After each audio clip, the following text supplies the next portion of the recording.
ఓం శ్రీ సాయిరామ్.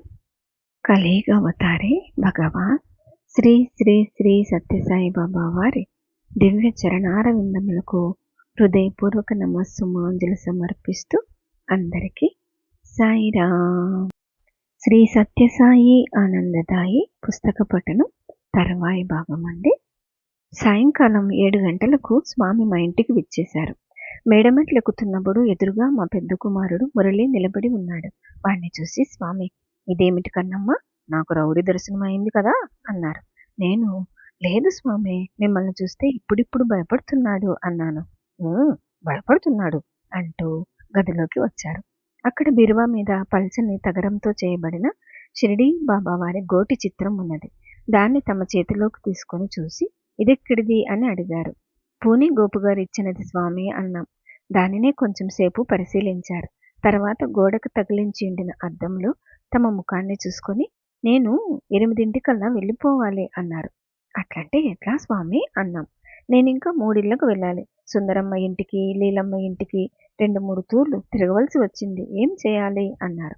స్వామి, పాదపూజ చేసుకోమంటారా అని మేము అడిగాం. ఓహో, సంతోషంగా అంటూ అక్కడున్న మంచం మీద కూర్చోబోయారు. వెంటనే మేము, స్వామి, తమరు ఆ ప్రక్క గదిలోకి విచ్చేయండి అని మనవి చేశాం. అట్లే కాని, అయితే ఈ గది ఎవరిది అంటూ ఉల్లాసంగా అడిగారు. మురళి, ఇది తమరిదే స్వామి అన్నాడు. చాలు, గమ్మునుండు, నీవు నాతో మాట్లాడవద్దు అన్నారు. దేవుని గదికి వచ్చి అక్కడ అలంకరించి ఉన్న కుర్చీలో కూర్చున్నారు. మా అందరికీ చాలా సంతోషమైంది. దీపారాధన చేశాం. స్వామి, తమరు ఒకరోజు ఉంటామని చెప్పారు. ఇప్పుడింత త్వరపెట్టేస్తున్నారు. ఇప్పుడైనా ఆధ్యాత్మిక విషయాలు అడిగి తెలుసుకోవచ్చునని చాలా ఆశ పెట్టుకుని ఉన్నాం అన్నాము. అప్పుడు స్వామి ఇలా చెప్పారు. నేను బ్రహ్మను, బ్రహ్మయే వచ్చి ఉన్నాడు. ఏమి అడగాలో అడగండి, ఏమి పొందాలో పొందండి. స్వామి, ఏ నామాన్నైనా స్మరించవచ్చు. మరణ సమయంలో భగవంతుని తలంపు వచ్చేందుకు అది సహాయకారి అవుతుంది. కానీ ధ్యానానికి మాత్రం ఒకే మూర్తిని, ఒకే నామాన్ని పెట్టుకోవాలి అని చెప్పి ఉన్నారు కదా. వేరే నామాలన్నీ స్మరించే బదులు తమ నామాన్ని ఒక్కటి నిరంతరం జపించవచ్చు కదా అని నేను స్వామిని అడిగాను. తప్పకుండా, అది ఇంకా శ్రేష్టం కదా. ప్రతి ఒక్క భగవత్ కార్యంలోనూ జపమే ముఖ్యం కదా. అట్లే చెయ్యి, అది చాలా మంచిది. అయితే ధ్యానానికి మాత్రం ఒకే నామం, ఒకే రూపం ఉండాలి. ఇప్పటి నుండి సదా స్మరించటం అభ్యాసం చేస్తే మరణ సమయంలో భగవంతుడు జ్ఞాపకం వస్తాడు. ఆ నామం మీకు జన్మరాహిత్యాన్ని కలిగిస్తుంది అని స్వామి చెప్పారు. తర్వాత అందరం స్వామి పాదాలను పన్నీటితో కడిగి పూలతో పూజ చేసి మెడలో పూలహారాలు వేశాము. స్వామి, తమరు రావడం ఇంత ఆలస్యం అవుతుందని తెలిసి ఉండినట్లయితే తమ కోసం వంట చేసి ఉండేవాళ్ళము అన్నారు అమ్మ. పోనీ నా కోసం ఇప్పుడు ఏమేం చేసి పెట్టి ఉంచావో తీసుకునిరా, తింటాను అన్నారు స్వామి. మా పిల్లలందరూ స్వామి దగ్గర కూర్చొని పాదాలు ఒత్తుతున్నారు. స్వామి, తమరు ఎల్లప్పుడూ ఇట్లే మా దగ్గర ఉండాలంటే మేము ఏం చేయాలి అని అడిగాను. నామస్మరణే, అదే నాకు మీకు మధ్యలో ఉండే సేతువు. ఎక్కువ తలచిన కొద్దీ నా దగ్గరకు రప్పించుకుంటాను. సాధనలో ముందుకు పోయేందుకు దగ్గరుండి సహాయం చేస్తాను. భక్తి ఉన్న చోటే భగవంతుడుంటాడు. మీరు నన్ను తలుస్తూ ఉంటే నేను మిమ్మల్ని తలుస్తూ ఉంటాను. అప్పుడు కర్మ అంతా కాలుతూ ఉంటుంది. పిల్లలు రఘు శంకర్లు తమ సన్నిధిలో ఉపనయనం చేయాలన్న ఆశ ఉంది. స్వామి, దయచేసి అది జరిపించండి. ధనబలం, దేహబలం రెండూ లేవు.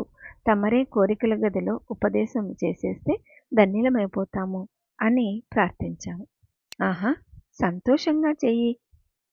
వీరిద్దరిని అంటే రఘుని శంకర్ని చూపిస్తూ, చేసే మీ ఇష్ట ప్రకారంగా నేనే రూమ్లోనే ఉపదేశం చేస్తాను అన్నారు స్వామి. ఒక పళ్ళెంలో కారం, తీపి పిండి వంటలు పెట్టి స్వామి దగ్గర బళ్ళ మీద పెట్టేందుకు వెళ్ళాను.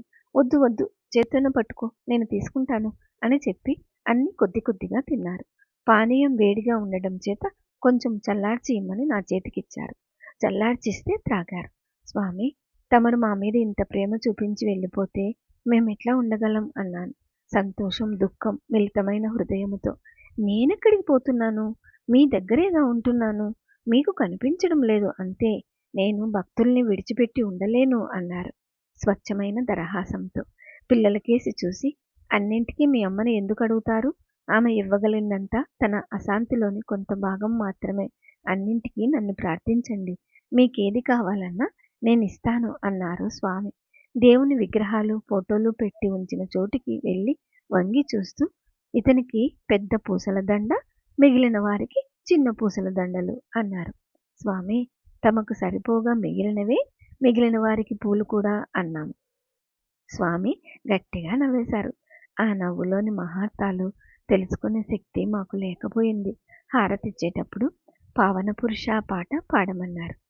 పావన పురుష సాయిసా శరణర కావా సర్వేసా సౌమ్య రూప సత్యబాబా కావుదై నీకే ముగువే పావన పురుష సాయిసా.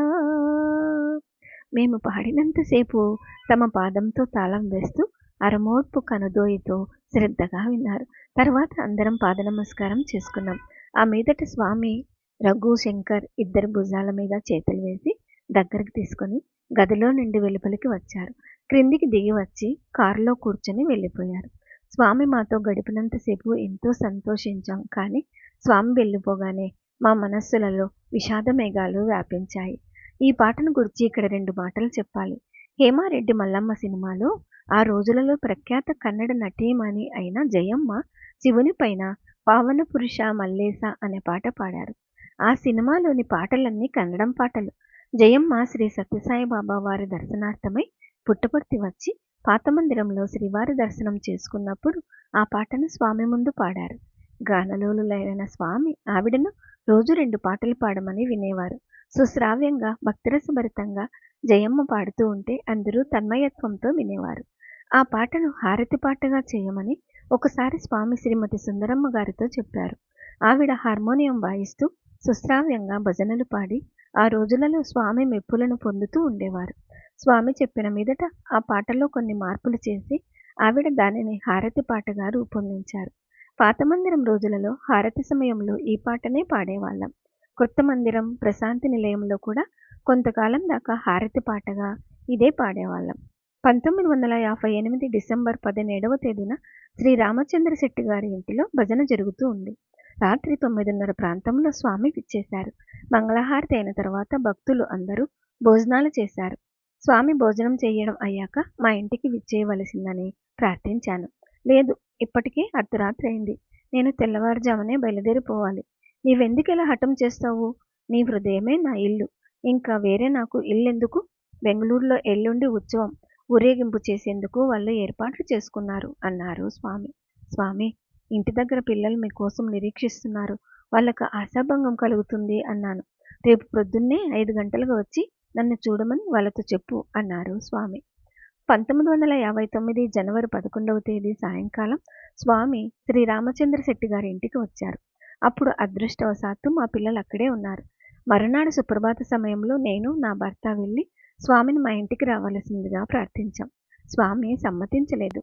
శ్రీ సిఏ గోపాలకృష్ణ శెట్టి గారి ఇంటిలో ఉదయం అల్పాహారం చేసుకున్నాక బెంగళూరు వెళ్ళిపోతున్నామని చెప్పారు. స్వామి మెడలో పుష్పహారం అలంకరించి పాద నమస్కారం చేసుకునే అవకాశం చిక్కడం మా అదృష్టంగా భావించాం. స్వామి విభూతి సృష్టించి శ్రీమతి లీలమ్మకు, వారి అమ్మగారికి, మరికొందరికి నాకు ఇచ్చారు. 1959 మే నెలలో స్వామి శ్రీ రామచంద్ర శెట్టి గారి ఇంటికి విచ్చేసి మైసూరు భక్తులందరినీ ఆశీర్వదించారు.